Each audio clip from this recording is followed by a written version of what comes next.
Hello and welcome students, আশা করি তোমরা সকলেই খুব ভালো আছো। জ্ঞানজ্যোতি কোচিং সেন্টারের পক্ষ থেকে তোমাদের সবাইকে আরও একবার স্বাগত।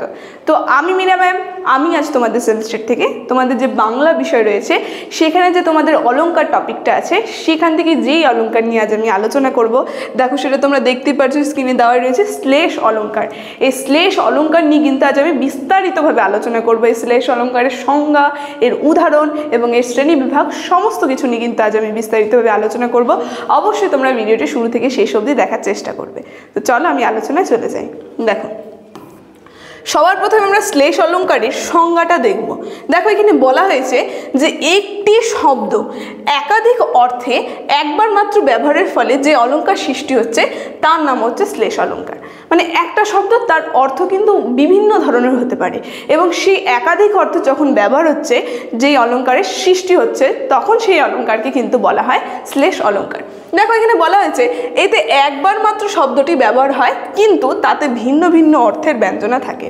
শব্দ যে আছে, মেন শব্দটা, সেটা কিন্তু একবারই ব্যবহার হবে, কিন্তু তার অর্থও কিন্তু ভিন্ন ভিন্ন সেখানে থাকবে। যেমন বলেছে এটাই হচ্ছে শ্লেষ শব্দকেন্দ্রিক, কেউ বলে, আবার কেউ কেউ এটাকে কি বলা হয়, শ্লেষ শব্দ বলেন। কিন্তু মানে এই যে শ্লেষ অলংকার আছে, এই শ্লেষ অলংকারকে কিন্তু অনেকেই তাই শ্লেষ শব্দকেন্দ্রিক বলে, আবার কেউ কেউ একে কিন্তু শব্দ শ্লেষও বলে থাকে। দেখো যেমন উদাহরণ দেখলে আমরা আরেকটু ভালো করে বুঝতে পারবো শ্লেষ অলংকার কাকে বলছে। মানে দেখো এখানে বলা হয়েছে যে আছিলাম একাকিনী বসিয়া কাননে, আনিলা তোমার স্বামী বান্দিনী যুগনে। এই যে লাইনটা আছে, এই লাইনটার মধ্যে আমরা দেখতে পারবো এখানে গুণে শব্দে শ্লেষ অলংকার ব্যবহার হচ্ছে। মানে এই জায়গাটায় আমরা দেখতে পারবো এই যে গুণে যে আছে, এই গুণে শব্দে শ্লেষ অলংকার বোঝাচ্ছে। কি করে? দেখো এখানে বলা হয়েছে যে এর একটি অর্থ হচ্ছিল ধনুকের ছিলা। মানে এখানে কি বলছে যে আমি একাই কাননে বসেছিলাম, মানে বনে আর কি বসেছিলাম, সেখানে তোমার স্বামী আমাকে নিজের গুণে বেঁধে নিয়ে আসলো। এখানে গুণে বলতে একটা হচ্ছে ধনুকের ছিলা বোঝানো হয়, আবার আরেকটা গুণ বলতে যে মানুষের যে সুন্দর চারিত্রিক বৈশিষ্ট্য সেটাকে কিন্তু বোঝানো হয়। তো কি বলেছে, এই যে গুণ শব্দটা যে আছে এর কিন্তু দুটা ভিন্ন অর্থ কিন্তু এখানে প্রকাশ পেল। এটাই কিন্তু শ্লেষ অলংকারের উদাহরণ।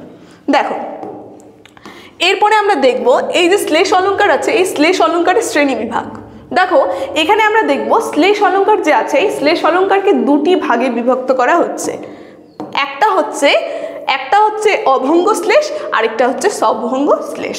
তো এই যে অভঙ্গ এবং সভঙ্গ শ্লেষ আছে সেটা নিয়েও কিন্তু আমি আলোচনা করব। দেখো এরপর আমরা একটু দেখে নিই। এরপরে রয়েছে অভঙ্গ শ্লেষ। প্রথমে অভঙ্গ শ্লেষ নিয়ে আমি বলি, এই অভঙ্গ শ্লেষ কাকে বলে। দেখো এখানে বলা হচ্ছে শব্দকে না ভেঙে অখণ্ড অবস্থায় রেখে যে শ্লেষ প্রকাশ পায় তাকে কিন্তু অভঙ্গ শ্লেষ বলে।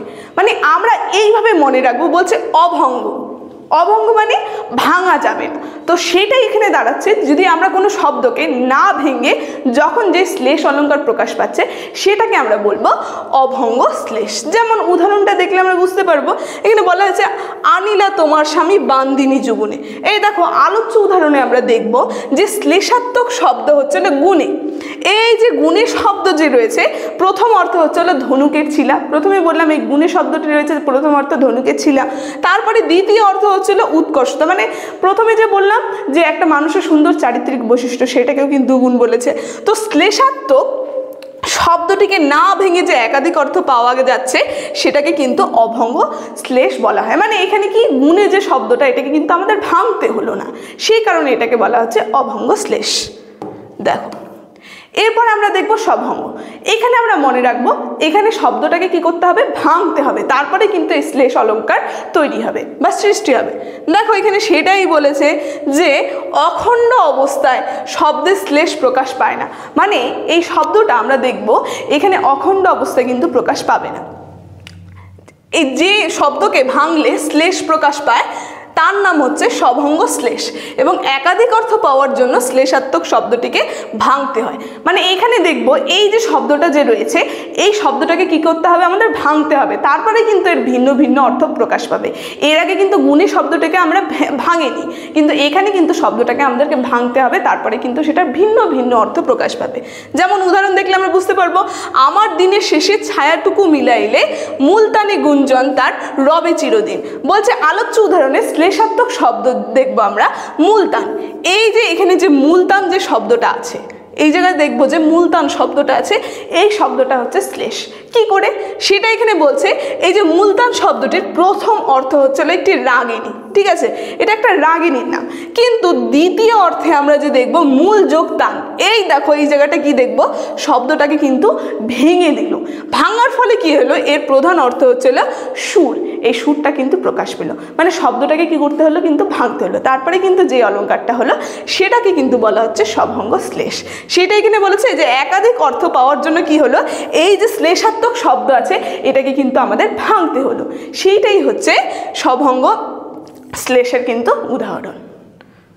দেখো, তো আজকে এই যে শ্লেষ অলঙ্কার, এই শ্লেষ অলঙ্কারের সংজ্ঞা, উদাহরণ এবং শ্রেণী বিভাগ সমস্ত কিছু নিয়ে কিন্তু আমি বিস্তারিতভাবে যতটা পেরেছি তোমাদেরকে বোঝানোর চেষ্টা করেছি।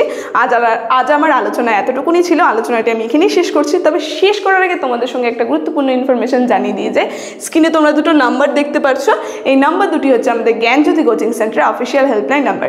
এখানে তোমাদের সমস্ত সাবজেক্টের নোটস দেওয়া হয়, তার সঙ্গে প্রত্যেকটা সাবজেক্ট কিন্তু অনলাইনে ক্লাস করানো হয়। তো তোমরা যদি আমাদের সঙ্গে যুক্ত হতে চাইছো তাহলে দেরি না করে নাম্বার দুটির মধ্যে যে কোনো একটি নাম্বারের সঙ্গে যোগাযোগ করে আমাদের সঙ্গে যুক্ত হয়ে যেও। তো ভিডিওটি শুরু থেকে শেষ অবধি দেখার জন্য থ্যাংক ইউ।